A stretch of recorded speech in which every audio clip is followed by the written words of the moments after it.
Oi, eu sou o Matias. Eu sou a Tamires. No vídeo de hoje nós vamos dar dicas para o writing do IELTS.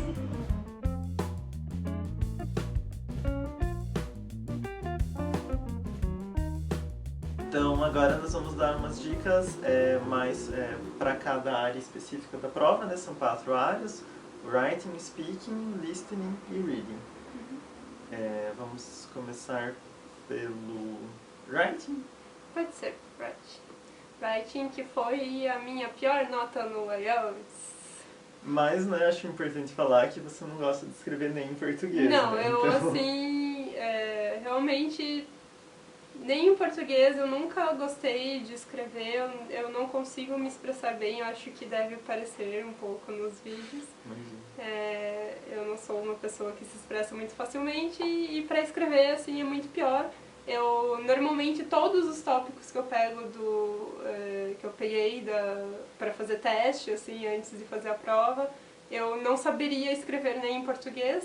Então já é uma dificuldade, né? Então, na verdade eu melhorei muito, assim, foi impressionante. E fora que eu nunca tinha feito uma redação em inglês, Sim. né? Então, acho que isso ajuda. E fora que também vocês têm que entender que apesar de eu ter ido para a universidade, eu fiquei 4 anos sem escrever nada, porque minha universidade não pedia, assim, textos longos e complexos.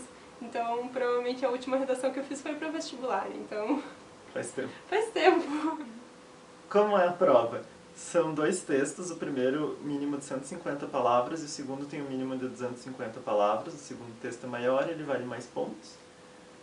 Os critérios são basicamente os mesmos. O primeiro, no General Training, que foi o que a gente fez, é geralmente uma carta, sempre uma carta. Sim. E no Academic são gráficos, precisa analisar gráficos. E o segundo texto é um texto mais dissertativo, geralmente para você dar opinião sobre algum tema, alguma coisa assim. Na nossa prova, a carta era para escrever uma carta para a editora de uma revista. Isso.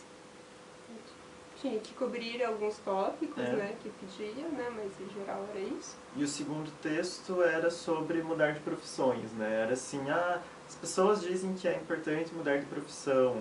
Pelo menos uma vez na vida. Pelo menos uma vez na vida. Você concorda com isso? Então, como se preparar para a prova de inglês? O que nós fazíamos, né, a gente pegava simulados, a gente pegou alguns exercícios também que focavam áreas diferentes, né? O Barron's tem uma parte muito legal que ensina assim, você conseguir escrever um texto, a estruturar um texto mesmo que você não esteja inspirado, né? Porque pode acontecer de você não estar inspirado para fazer um texto assim artístico. Sim, ou você... Na verdade, assim, a questão é que a prova, ela não quer saber se você sabe, assim, se você está certo na sua opinião. Não vai avaliar seus conhecimentos gerais. Se você conhece sobre o assunto, assim, profundamente. Ela só quer que você mostre que você você sabe escrever gramaticalmente correto. E quer que você mostre o quanto que você sabe sobre inglês. Quantas palavras, qual tipo de estrutura mais complexa que você consegue montar. Em questão assim mais gramatical mesmo e de vocabulário mesmo. Então, não importa, ele não precisa ser interessante. Não precisa ser interessante. Isso é um ponto muito difícil de você enfiar na tua cabeça. Porque é muito diferente do texto do vestibular, por exemplo, que a tua ideia precisa ser...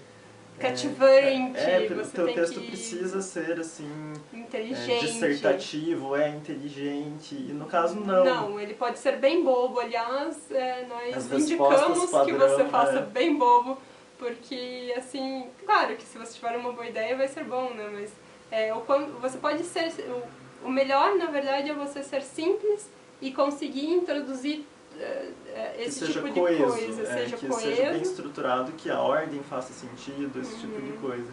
Então o Barron's tem uma parte bem interessante, apesar de repetitiva, disso que ele te ensina a estruturar as tuas ideias para que você consiga escrever e desenvolver um texto longo, né? Porque às vezes a tua ideia pode ser legal, mas dá um texto muito curto. Isso é verdade. Bom, então a gente pegava simulados, né? Escrevia o texto, procurava escrever dentro do tempo, né, pré-determinado, ou pelo menos em torno disso. E, bom, basicamente eu corrigia os 2 textos.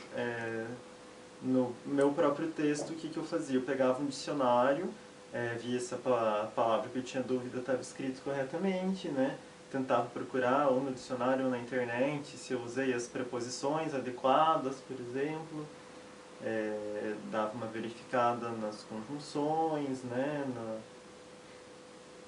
Via se pegava um checklist, né? Tentava ver se incluía todos os itens necessários, esse tipo de coisa. Comparava também, normalmente os testes têm uma resposta modelo, né? Comparava Então, com a resposta modelo. Com a resposta modelo, ver se eu pegava todos os itens Eu via se não tinha repetido muito as mesmas palavras, mas é sempre complicado você corrigir o teu próprio texto, né? Sim. Eu corrigia também o Datamires, era mais fácil, né? Porque não fui eu que escrevi, Era mais fácil de enxergar os erros. Eram os erros mais fáceis de ver. Não é só porque não fui eu que escrevi. Mas né, tinha esse problema, porque eu sempre pensei que eu acho que o máximo que o teu texto ia chegar ia ser ficar igual ao meu, né? Já que Um texto bom, já. alguns erros eu não ia enxergar. Mas dentro do tempo que a gente tinha, acho que foi produtivo. Talvez se você tenha mais tempo, se você tem mais tempo, talvez seja interessante pegar um professor particular para corrigir teu texto.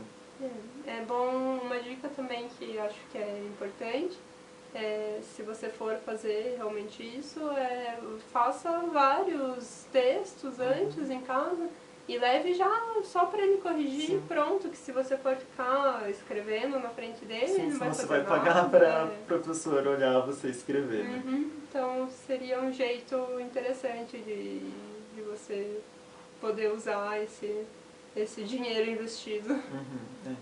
Investir melhor, né? Então é isso, espero que vocês tenham gostado. No próximo vídeo nós vamos dar dicas para o speaking. E até a próxima, tchau! Tchau!